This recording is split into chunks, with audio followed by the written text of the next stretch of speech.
नमस्कार, मैं हूं बलविंदर शर्मा। विंटेज न्यूज़ का स्वागत है। लाइव तस्वीरें हैं करनाल की। इस वक्त हम पहुंचे हैं करनाल के भारतीय किसान यूनियन के हरियाणा प्रदेश अध्यक्ष सेवा सिंह आर्या जी के पास। उनसे जानेंगे कि जो मुख्यमंत्री ने एक बयान जारी किया है प्रिंट मीडिया के माध्यम से कि वो किसान धरने पर बैठे हैं उनको आंदोलनकारी भी बताया है, और ज़िले के जितने भी उपयुक्त हैं उनको वहाँ से उनके माध्यम से उनको उठाने के लिए भी निर्देश दिए गए हैं। उनसे जानेंगे वो क्या कहना चाहते हैं, उनकी क्या रणनीति रहने वाली है और वो सरकार से क्या गुहार लगाना चाहते हैं। मेरे साथ तस्वीरों में बने रहिएगा। सर, क्या बताना चाहते हैं, हरियाणा मुख्यमंत्री मनोहर लाल खट्टर ने जिले के सभी डीसीओ को निर्देश दिए हैं कि किसानों को एक आंदोलनकारी बताया और उनको किसी न किसी तरीके वहाँ से उठाने के निर्देश दिए गए हैं। असल में बात ये है कि चाहे आंदोलनकारी बताओ या उठाने की बात करते हो, तो किसान आंदोलन इसलिए कर रहे हैं क्योंकि उनकी कुछ डिमांडें हैं। किसान चाहते हैं कि उनके खिलाफ़ जो बनाए गए 3 काले कानून हैं, जिनको काले भी कहा जाता है, वैसे WTO के जो कानून बनाए गए हैं, जो विदेशी ताकतों के बलबूते पर इन्होंने कानून बनाए हैं, उन कानूनों को वापस ले लिया जाए तो किसान को आंदोलन करने की ज़रूरत ही नहीं। किसान इतना पागल और इतना भोला नहीं है कि वो सड़कों पर जाकर दोपहरी में, बरसात में, सर्दियों में, कितनी कड़कती सर्दियों में बैठे रहे और इस सरकार को एक जू तक नहीं रहेंगी। और आज ये सरकार इतनी अठधर्मी पे आई हुई है कि वो उनसे बातचीत भी नहीं करना चाहती। यदि वो बातचीत करते हैं तो किसान कब आंदोलन करना चाहते हैं, कब क्या ज़रूरत पड़ रही है आंदोलन करने की किसानों को। किसान तो 2 मिनट में, यदि सरकार उन 3 कानूनों को वापस ले ले, तो जितने धरना स्थल पर बैठे हुए किसान हैं, कहीं भी बैठे हुए हैं, वो अपने घर जा सकते हैं। ये हमारी आज जिस प्रकार से मुख्यमंत्री के आदेश या इसमें दी है, अपनी अखबार में उन्होंने दी है कि या तो किसान अपनी मर्जी से उठ जाएं, अन्यथा उन पे फोर्स की कार्रवाई की जाएगी, उन पे मिलिट्री फोर्स की। और केंद्र सरकार और राज्य सरकार ने मिल कर के ये तैयार की है, रणनीति तैयार की है, क्लीन स्वीप कर देंगे आंदोलनकारी को। किसान आंदोलनकारियों का नाम देना किसानों को, किसान केवल मात्र अपनी बात के लिए उनके पास गए थे, लेकिन सरकार इतनी हठधर्मी पे आई हुई है, इतनी गबरू में है कि वो किसी से बात भी नहीं करनी चाहती, कोई कानून नहीं लेना चाहता। ये हमारे बैठने पे हमारे जो वहाँ स्वच्छ तरीके से बैठे हुए हैं, जो आराम से उस एरिए में इतना स्वच्छ और सफाई रख कर के बैठे हुए हैं, उनके लिए तो कोरोना की रिस्क की बात कर दी जाती है। कोरोना आ जाएगा, फलाना आ जाएगा, इनसे संक्रमित तो हो सकते हैं। क्या बंगाल में, उड़ीसा में या उधर जो असम में रैलियां हो रही हैं, जो इनकी बड़े बड़े चुनाव चल रहे हैं, उनसे कोरोना नहीं हो सकता? क्या इनके जब ये अपना बड़ी बड़ी रैलियां करते हैं, जब कोरोना नहीं होता? किसान के बैठने से कोरोना होता है। ये सरकार जानबूझकर षड्यंत्र रचना चाहती है कि इनको, किसानों को दबाना चाहती है। इनकी नीति जो है वो अंग्रेज़ों जैसी नीति है। जैसे अंग्रेज़ विदेशी थे और वो इस देश की जनता को जब चाहे जब मार देते थे, पीट देते थे, उनको उठा देते थे, वो ही तरीका ये सरकार अपनाना चाहती है। यदि सरकार या मुख्यमंत्री जी, हमारे बहुत अच्छे मुख्यमंत्री जी हैं, यदि वो चाहते हैं कि किसान वहाँ से उठ जाएं, तो केंद्र सरकार पर दबाव बनाए कि इनकी बात सुने और इनकी बातों को सुन करके आगे इनके वो हक को दे, तो किसान उठ जाएंगे। तो मुख्यमंत्री जी हमारे इनको उठाने की बात क्यों करते हैं? हम उठने के लिए तैयार हैं, लेकिन काम तो करो, हमारा अधिकार तो हमको दे दो। वो 3 कानूनों को वापस ले लो, रद्द कर दो या बातचीत कर दो। अभी 2.5 महीने से तो लगभग बातचीत ही नहीं हो रही है, कोई कुछ भी। 3.5 महीने लगातार हो गए किसान को बैठे हुए। बीच में बातचीत करके इनको एकदम क्रम को तोड़ना, ये सरकार की हठधर्मिता का परिचय है कि जब सरकार की जिम्मेवारी बनती है, सरकार का दायित्व बनता है कि अपनी प्रजा के बारे में सोचे, अपनी प्रजा को जाकर के देखे कि प्रजा क्या कह रही है, क्या ना कह रही है। कुछ आदमियों के लिए, कुछ आदमियों को भला करने के लिए, पूंजीपतियों का भला करने के लिए, कॉरपोरेट घरानों का भला करने के लिए ये सरकार इन किसानों के ऊपर दबाव बनाना चाह रही है।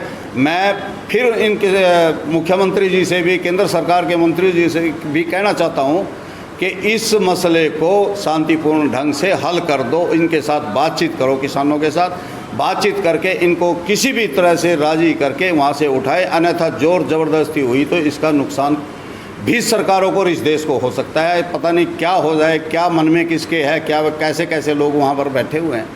हम नहीं चाहते कि किसी के साथ टकराओ, क्योंकि ये देश हमारा है, देश ये किसी का नहीं है। सरकारें तो 5 साल के लिए आती हैं, चली जाती हैं, लेकिन हमने तो इस देश के अंदर मतलब सदा सदा के लिए रहना है, पूरी जीवन इस देश के अंदर करना है। हम इस देश के लिए स्वाभिमानी हैं, देश हमारा है। देश पे मतलब जो जितनी देशभक्ति इस किसान के अंदर है, इतनी देशभक्ति किसी के अंदर है। जब यह देश भूखा मरता था, जब इस देश के पास एक दाना नहीं हुआ करता था, तब भी मुख्यमंत्री जो प्रधानमंत्री थे हमारे लाल बहादुर शास्त्री, उन्होंने एक ही नारा दिया था, जय जवान जय किसान का। उन्होंने कहा था कि इस देश में मतलब इतना अनाज पैदा कर दो कि हम अपने अनाज को दूसरे देशों में भेजें। आज इस देश की सरकारें क्या कर रही हैं कि हमारे अनाज को तो यहाँ दबा दिया जाता है, हमारे अनाज को तो यहाँ कवर कर लिया जाता है, और जब यहाँ कुछ घाटा होता है तो बाहर से अनाज को मंगा लिया जाता है। जब यहाँ अनाज ज़्यादा पैदा हो रहा है तो बाहर का अनाज की यहाँ क्या ज़रूरत है।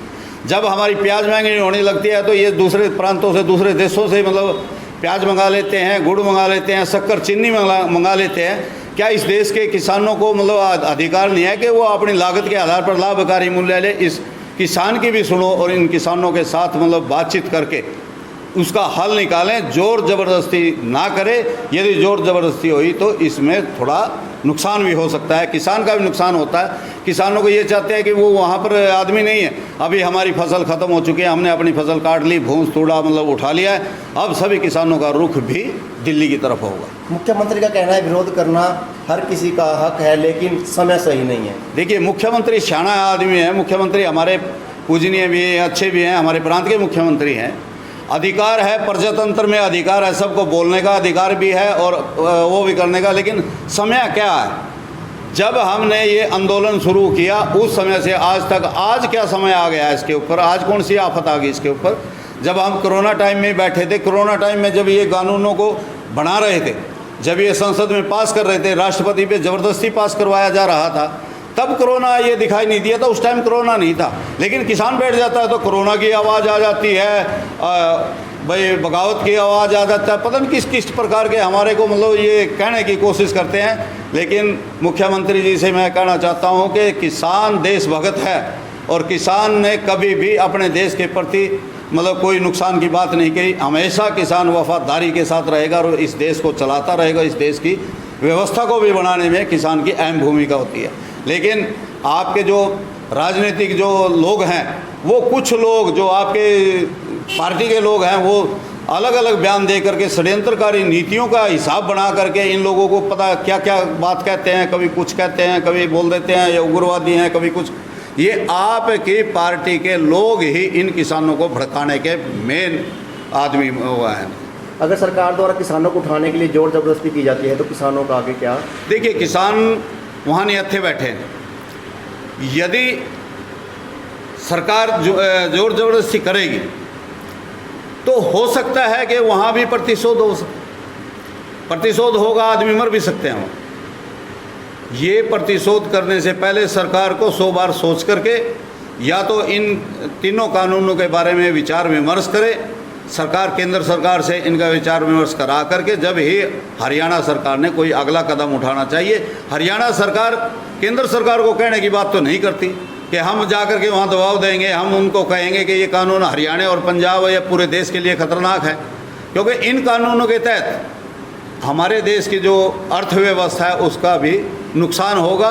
ये अर्थव्यवस्था केवल मात्र 3 आदमियों के लिए नहीं है, ये अर्थव्यवस्था केवल मात्र इस कुछ पूंजीपतियों के लिए नहीं है। इस अर्थव्यवस्था में गरीब आदमी भी आता है, छोटा आदमी भी आता है, कर्मचारी भी आता है, किसान भी आता है, छोटे दुकानदार भी आते हैं। यदि ये व्यवस्था लागू हो जाती है तो कुछ ही चंद आदमियों के अधीन इस देश की मतलब सारी की सारी अर्थ की जो ताकत है वो उनके पास चली जाएगी। और जिस दिन वो ताकत उनके पास चली जाएगी तो इन सरकारों का कुछ नहीं उठता, वो सरकारों पर भी हैवी हो जाएंगे। और ये सरकार ये फिर उस दूसरे देशों की डायरेक्ट फिर हम गुलामी की तरफ चलने पड़ेंगे, क्योंकि उन पे ताकत ज़्यादा हो जाएगी, केंद्र सरकार पे ताकत कम रहेगी, राज्य सरकारों पे नहीं ताकत रहेगी। तो जब हमारे पास पैसा ही नहीं रहेगा, धन दौलत ही नहीं रहेगी, तो अमीर आदमियों की मतलब वो ताकत बढ़ जाएगी और राजा प्रथा फिर से शुरू होने के भी हमें डर है। क्या नाम सर आपका? मेरा नाम सेवा सिंह आर्य है, भारतीय किसान यूनियन के प्रदेश अध्यक्ष। धन्यवाद।